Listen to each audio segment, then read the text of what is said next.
Well, as President Obama is in his old home of Illinois today, there he is, he's been riding around the Midwest on a $1.1 million bus paid for by taxpayers, unveiling a plan to convince them he's focused on creating jobs. Oh yeah, and it's not a re-election campaign tour. Wink, wink. We'll have more on that in later shows, but while Obama is trying to save face with Americans, his second in command is trying to save face with Beijing. Joe Biden, vice president, is on a 5-day visit in China, trying to reaffirm the U.S.'s status as a world economic power, fresh off, of course, the debt ceiling crisis and the downgrade of U.S. credit. But is the U.S. losing out to China economically already? And what's more important, a country's principles or economic interests when it comes to these issues? Let's take a look at what's going on with oil in Canada as an example. So the U.S. imports about half of its oil, and Canada is the largest foreign supplier of oil to the United States. That's followed by Saudi Arabia, Mexico, and Venezuela. Now, Canada's only major oil export market is the U.S. Okay, now enter the vast reserve of oil in oil sands in Alberta. The U.S. views this as the pillar of its future energy needs. Now, it's building a pipeline to deliver it, but here's the problem. It's been stopped up by environmental concerns and regulations. Also, this oil from the oil sands is known as dirty oil, and environmentalists are not fans. Meanwhile, as the U.S. lags in just what it wants to do, someone is very willing and eager to step in. It's China, and they're willing to spend big money for a big piece of these oil reserves. And check out how the leaders in Canada have changed their tune in general towards China now that it's looking to the Asian country as a customer for its exports to pick up slack from the economically challenged U.S. For example, back in 2006, Prime Minister Stephen Harper said, "I don't think Canadians want us to sell out important Canadian values, our belief in democracy, freedom, human rights. They don't want us to sell that out to the almighty dollar." Back then, Harper was very critical of China's human rights record, and the foreign minister back then accused China of industrial espionage as well. Now, fast forward, the Harper government calls China a friend, an important ally, saying things like, "It is clear that the strategic partnership between Canada and China has never been more promising. As the structure of the world economy changes, more and more we are in a position to cooperate for our mutual benefit." Human rights? Not such a big rallying cry these days. How things change. So what's right and what's wrong, and what's going to win out here? Joining us to talk about that is host of Freedom Maine Radio, Stéphane Molyneux. Thank you for being with us. Now, you are sitting in Canada. So let's first take Canada's flip-flop on China. What is more important, principles like human rights, which Harper stood for back in 2006 so valiantly, or economic interests, which Canada seems to be more interested in now when it comes to China?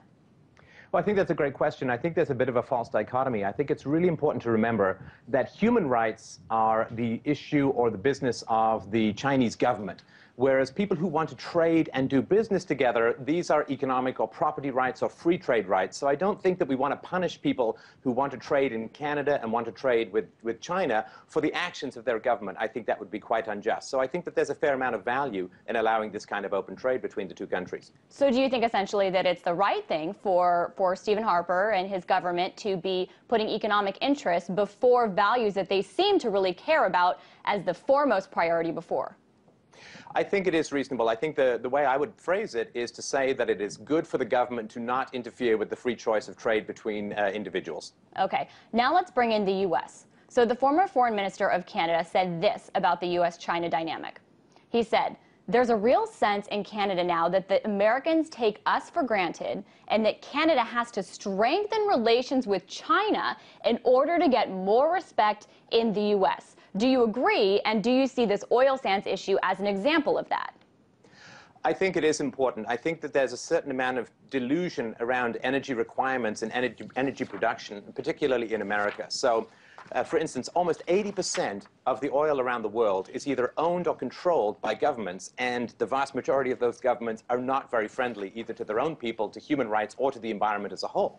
And so if you want to do business around oil, you're dealing with 21% of private companies, 58% of those are in Canada. So if you want to do free trade around oil, you have to go to Canada. Canada is Alberta, and the majority of 97% of Canada's oil reserves are in these tar sand projects. So I do think that China wants to do business in Canada. They are Canada's second largest trading partner. They are the main source of Canadian immigration. There are very strong ties between the two countries. They need energy. Canada is sitting on massive resources of energy.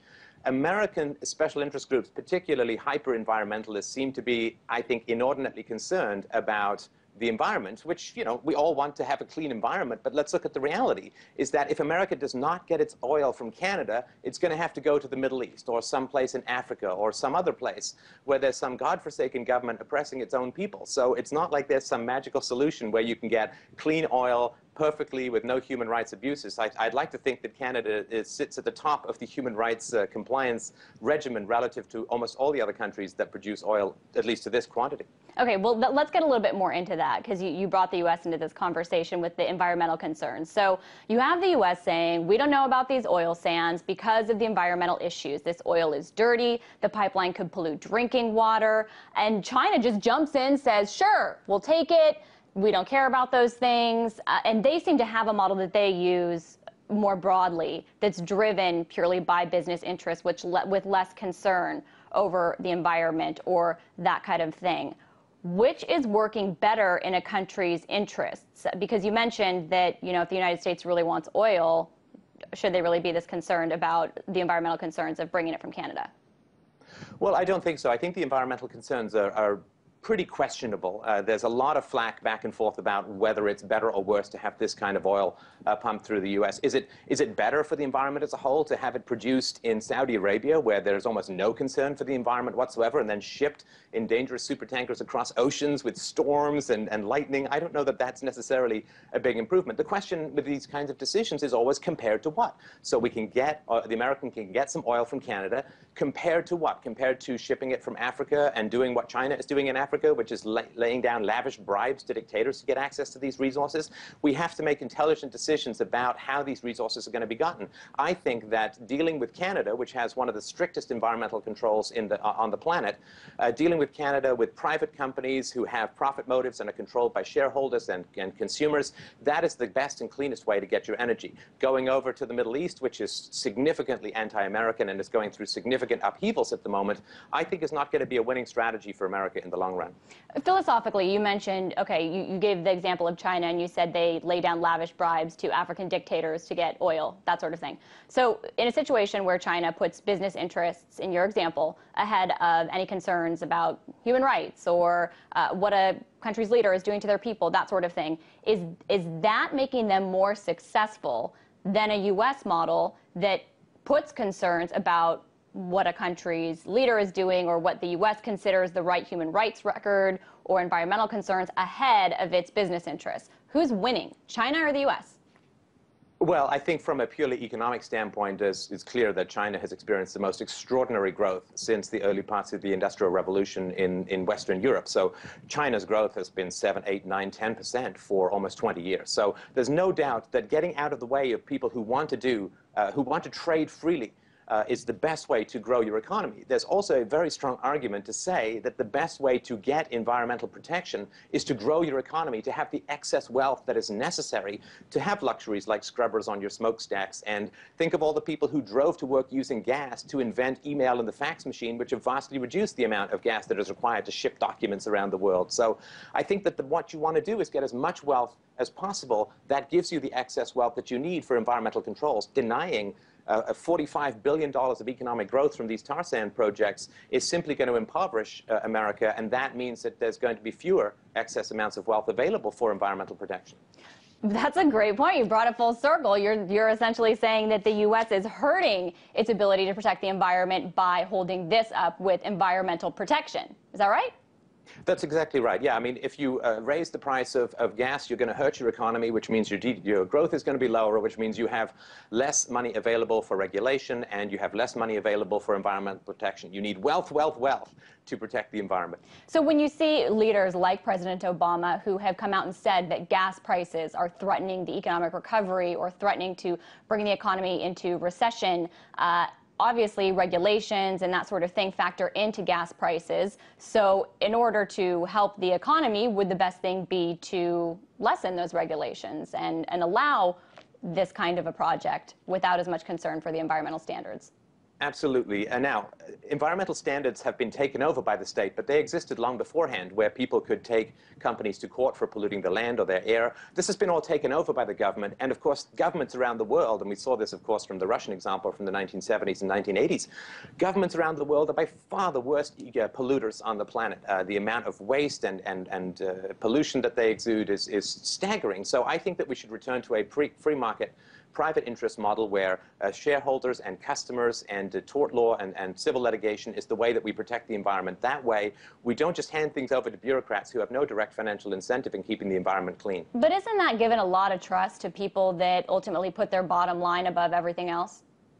Well, sure, absolutely. But the bottom line should include complaints by customers. It should include damage and people getting sued, companies getting sued for the damage that they create. Absolutely. I think it takes a lot more naivety and faith to put your trust in government regulators. Bigger question, bigger picture. I want to ask more philosophically. Which do you think is better for the world? To make decisions based solely on your economic interest as a country, or to make decisions based on some kind of principles about human rights or how people are supposed to operate, or the values that you hold dear as a country? I think that in the long run, the economy drives human rights. It's no accident that, for instance, we view getting rid of child labor as a significant advancement in human rights. That occurred because parents became rich enough through the Industrial Revolution that children didn't have to work. And so that's just sort of one example among many. If we drive economic growth, we gain things like the luxuries of human rights. I think that nagging people about human rights at the expense of their economy only harms the growth of what we want most in the world, which is a greater legal equality among all races and genders and everybody. So ultimately, you think if everyone made decisions just based on their economic interests as a country, the world would be a better, happier, safer place? I do. Interesting. All right. Thank you. That was host and Freedomain Radio, Stefan Molyneux.